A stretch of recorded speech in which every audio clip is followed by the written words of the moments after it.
Hey guys, and good evening, at least where I'm from, and welcome to the delayed and late but I'm gonna have fun with this episode of Cringe of the Month for last month for August.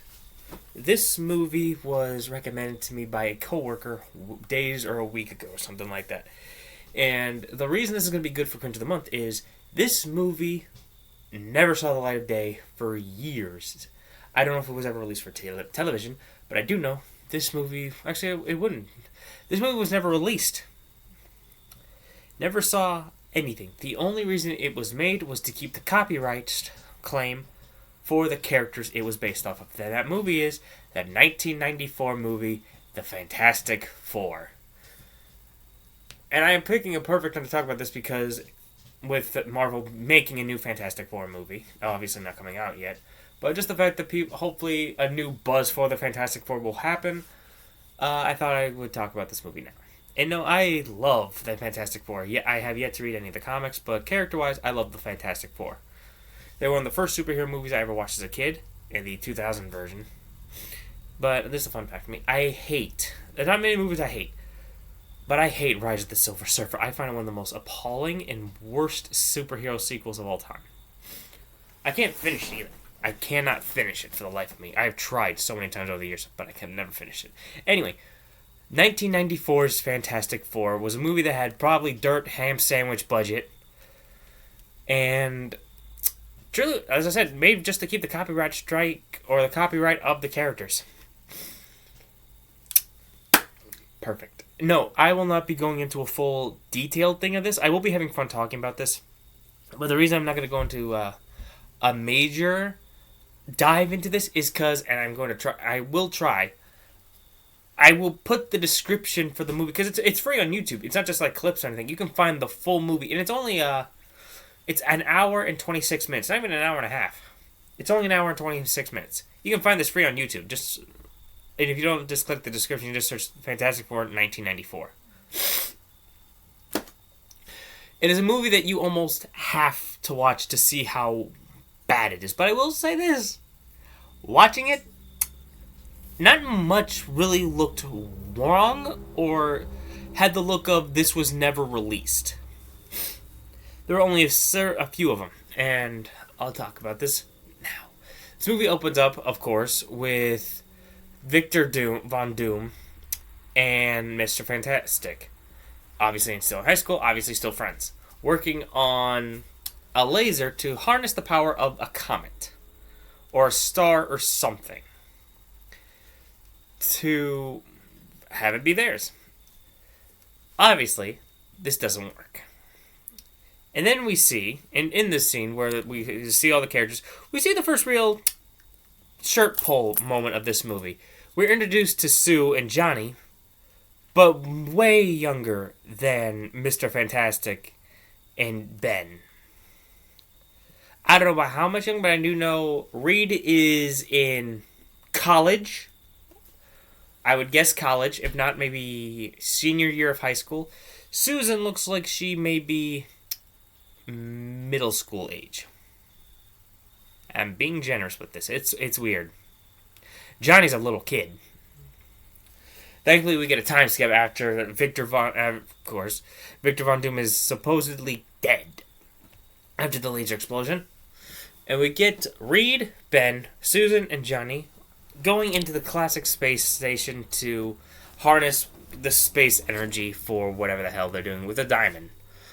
Meanwhile, another character, who I swear to God I thought was Mole Man this entire time, but he's just called the Jeweler. And fun fact, if you just look up Jeweler Marvel, it'll show you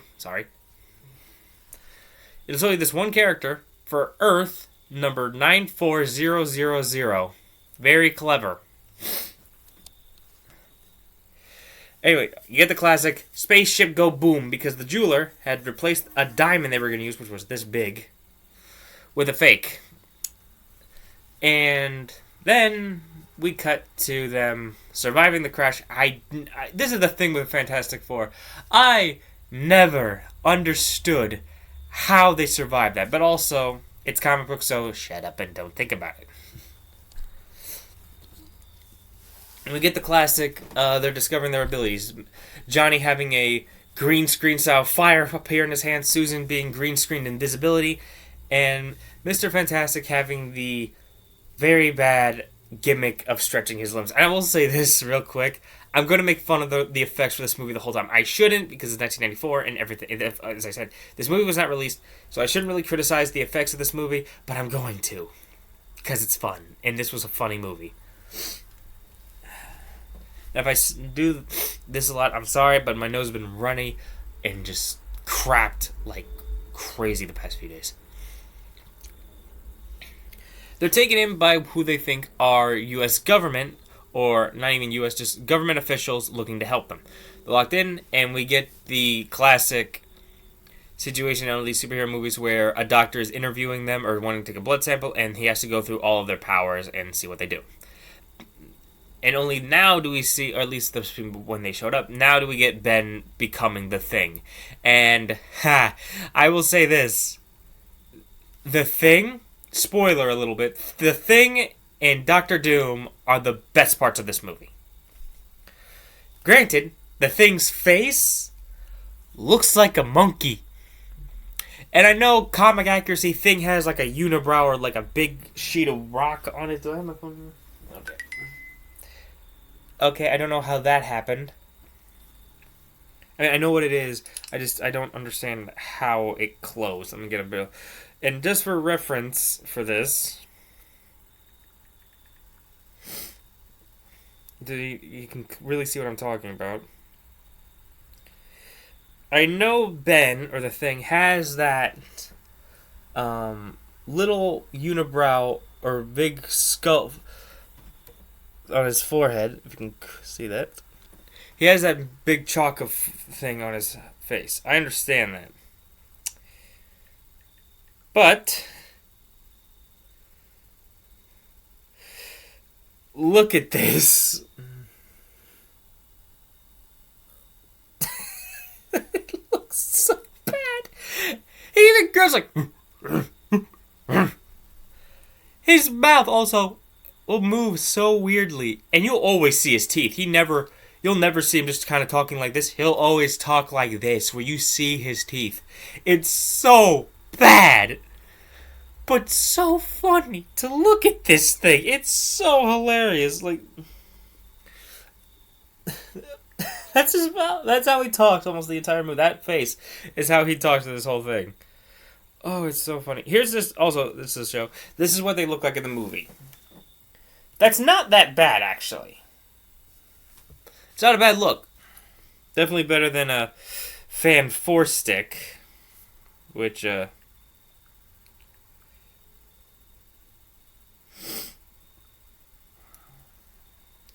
damn it. I can pause this, you idiot. Which we shouldn't be reminded of this piece of shit. There's no doubt in my mind that the new Fantastic Four movie is going to be so much better. So much better. Anyway, put that way. Back to this. We have funny scenes of Reed stretching to get the thing. Johnny showing up the flame on, discovering that's the magic words, flame on and flame off. And Susan giving almost a jump scare to the doctor. Anyway, after this, we find out that the doctor and all these people are working for Victor Von Doom, Doc Doom. But I will say this, for a movie that had no release date plan, Doctor Doom's costume looks sublime. It looks better, or at least more comic book, than 2004, and I don't even know if Fan 4 Stick had a Doctor Doom. Let me see real quick. Stick Doom. That thing.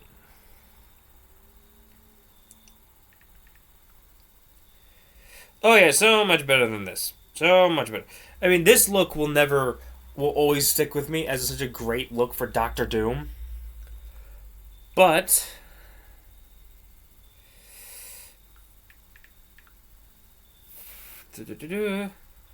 this Doctor Doom looks almost perfect to what you think a Doctor Doom comic book live action adaptation would look like. It looks almost perfect. Almost, because it had no budget.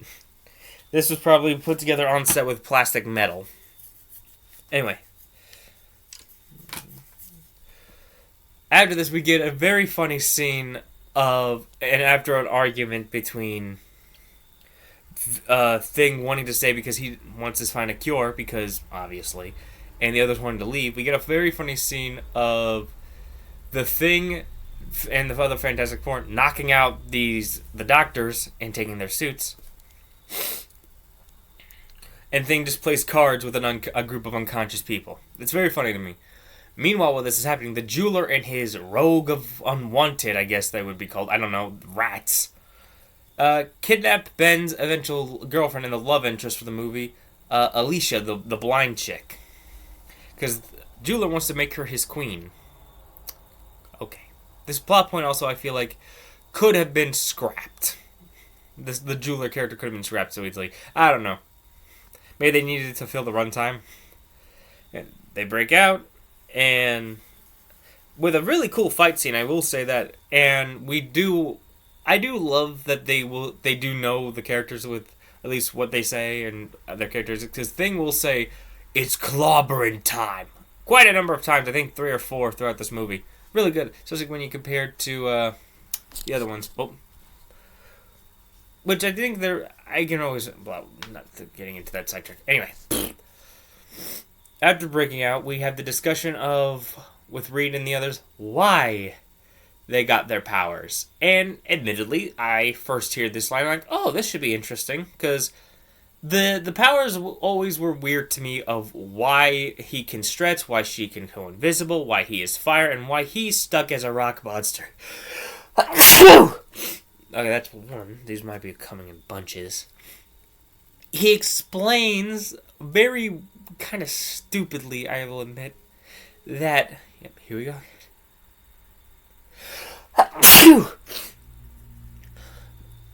Susan turns invisible because she's always had a problem with being shy, so she disappears. Johnny has the firepower in his flame because he's a hothead, because he has a temper.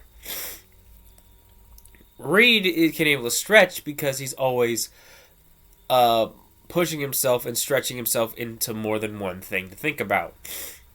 And they explain that Ben focused the most on brute strength rather than using his brain. Cool! Why is he a rock monster then? That's always at least with also the 2004 movie, if I can remember this correctly, some of the powers at least made sense. Johnny was at the hottest point of the spaceship when it exploded. Sue was trying to, I believe, disappear or like putting up the force field for the powers. And Reed was stretching to close something. Again, don't remember what was going on with Ben, but his always was the most random. And even they in the movie have been like, I need to figure that out because I don't know. And it's at this point where we get basically a Fantastic Four cliche for movies. At least for the first ones, not counting sequels. Where we have to have the Thing wander around looking rejected and so in pain. I'm so sad because no one understands him and shit like that. It's almost a classic with the Fantastic Four. I don't know if Fan Four Stick did it. More than likely they did. I will admit, Thing and Fan Four Stick, as much as I will rag on that movie, he looked awesome. I will say that. Fan Four Stick did a great job of designing a monster-looking Thing. Thing is found in an alley and picked up by the jeweler's henchmen, where he is brought to their lair and welcomed with open arms. But meanwhile, back in Latveria, which I think is Latveria, Doom hacks in to their headquarters, because they just so happen to have a building with 4 4s on it, where Doc Doom shows that he has invented and completed a laser threatening to destroy New York City. How does he demonstrate this? And this is where you really see that this movie had dirt budget. They try to play it off as Doom destroys a bunch of houses, a random houses. No, it's just stock footage of that famous like new atomic bomb explosion where all the houses just get. They just show that clip. It's hilarious, and it's really the time where you see that this has no budget.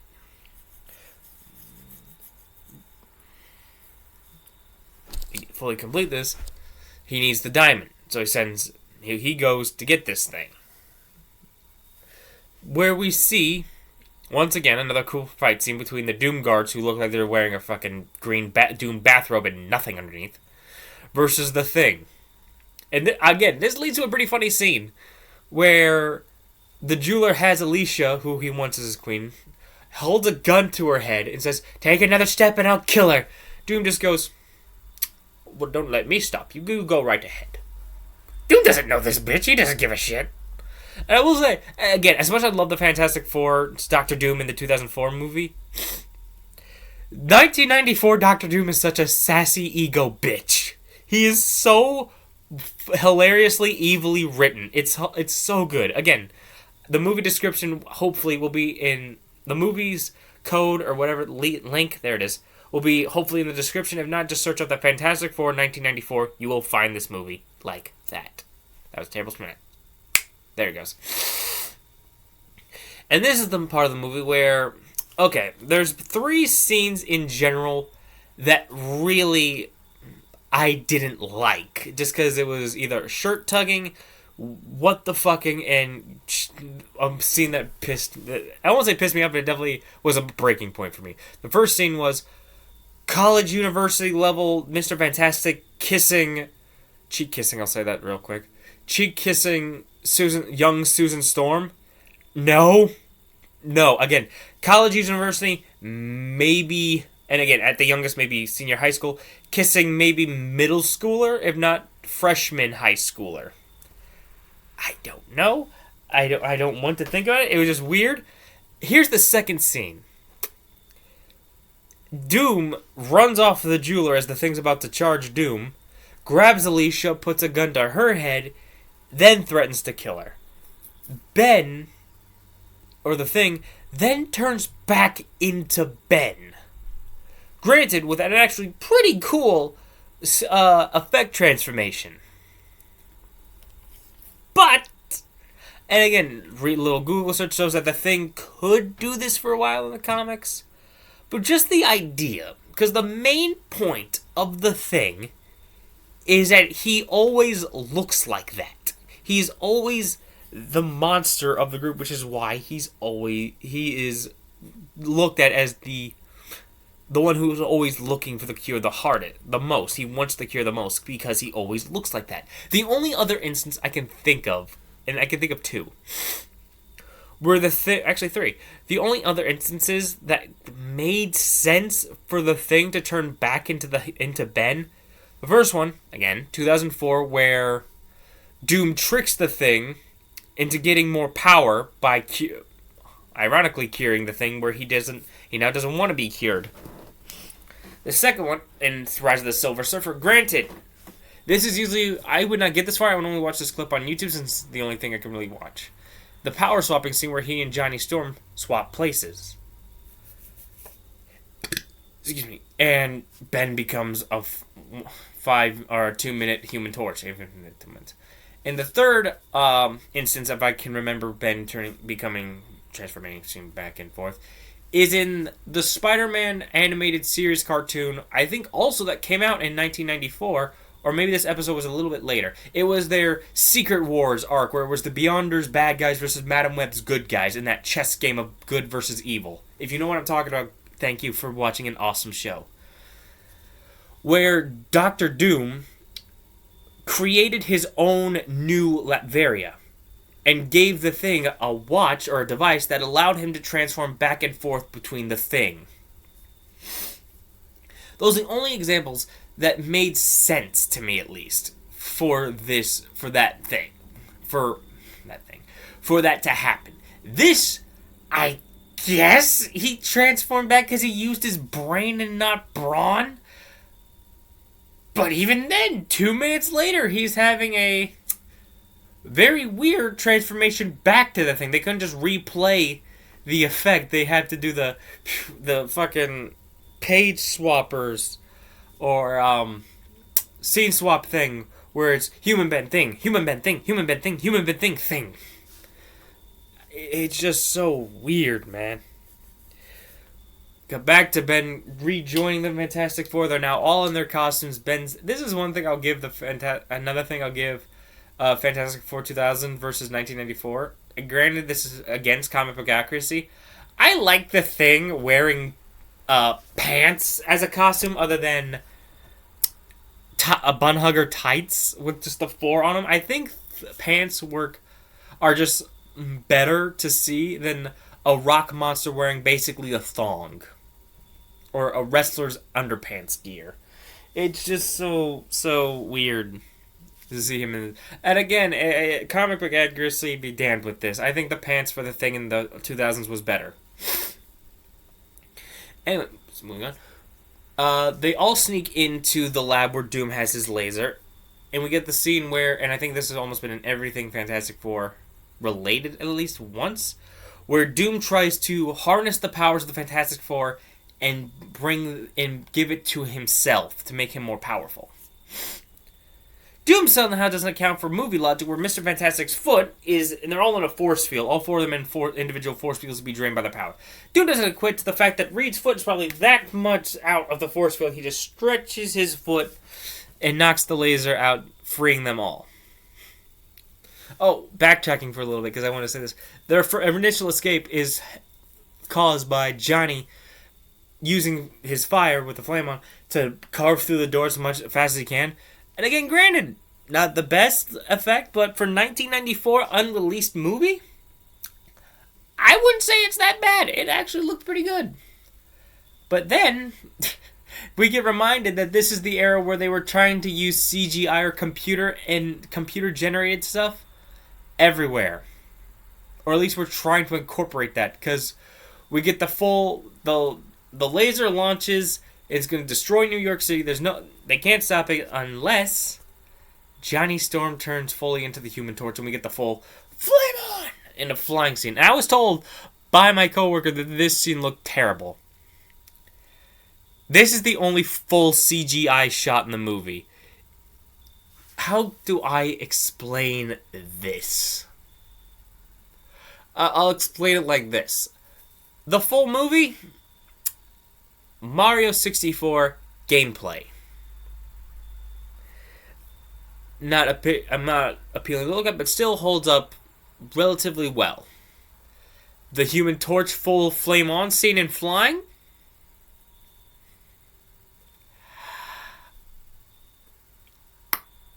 Mario 64 animated head intro mixed with Felix the Cat the movie animated head intro.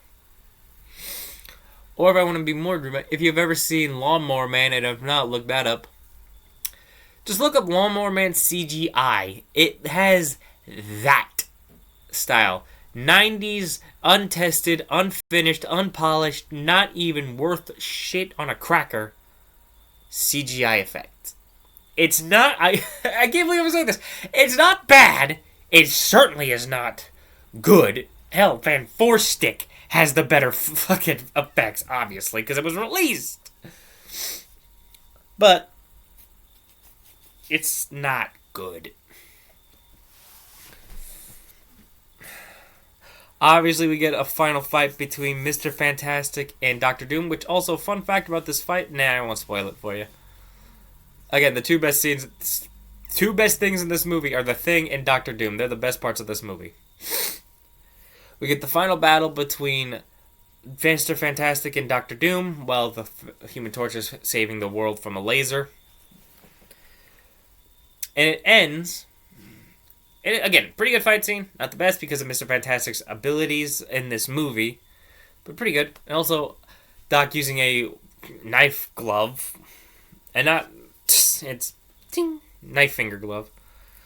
Pretty good scene. It ends with Dr. Doom on the edge of his castle, holding on for dear life, asking for Mr. Fantastic to help him. Of course he does. And then we get the classic, "You're too scared to make the final move." The glove comes off. Goodbye! And that fall, oh my god. That fall looks like they just had him laying down on a green screen, or near a green screen, and just said, act like you're falling. Ah! Like that kind of shit. He lays the glove down. I don't know if they were supposed to see the glove fall down too or not, whatever. Human Torch saves the world from the laser, and we get the happily ever after with both Ben saving his girlfriend, and Susan and Reed, and getting married. As what the hell? And then, okay, I will spoil this because it doesn't matter to the movie. This is the breaking point for me. The end credit song is a cover of Thunderstruck. By obviously not by AC/DC. AC/DC probably wanted nothing to do with this thing. Because they probably couldn't afford them. But they don't even deserve a cover. This movie does not deserve, even if it's the end credits, they don't deserve Thunderstruck by AC. That's where I drew the line. Not the hokey acting, not the terrible costume for the thing, not the ape sounds he was making, not the monkey face he had. Not the weird to garbage, I won't say garbage, weird to stupid practical effects, the shit CGI. My breaking point was a cover of AC/DC in the fucking end credits. This movie is something else, man. And there's another one. Again, I don't know if this movie was released, but 4 years fucking later, there was a Nick Fury, Agent of S.H.I.E.L.D. movie. Again, I don't know if this was ever put on TV. I don't know if this was ever fucking released. But there's a Nick Fury movie. The original Nick Fury, too. White guy. Obviously, it's 1998. That sounded horrible. I think Blade had already come out. My bad. Anyway, my final thoughts on this movie. Because I love bad movies, I actually might rewatch. If you love bad movies and you're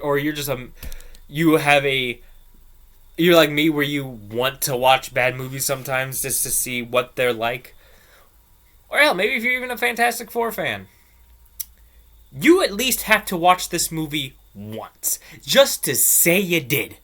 It is a bad movie, 1994 goldmine of what the hell. Because again, as I've said many times, I don't want to call this a review, this talk, it wasn't released. That's its biggest thing that I can say. I can't complain. It's hard to complain about something when it wasn't released.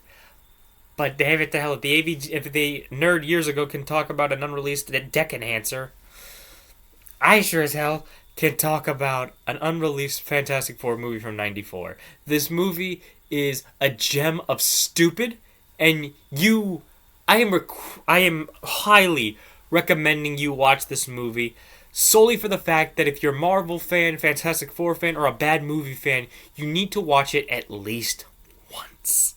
It's that level.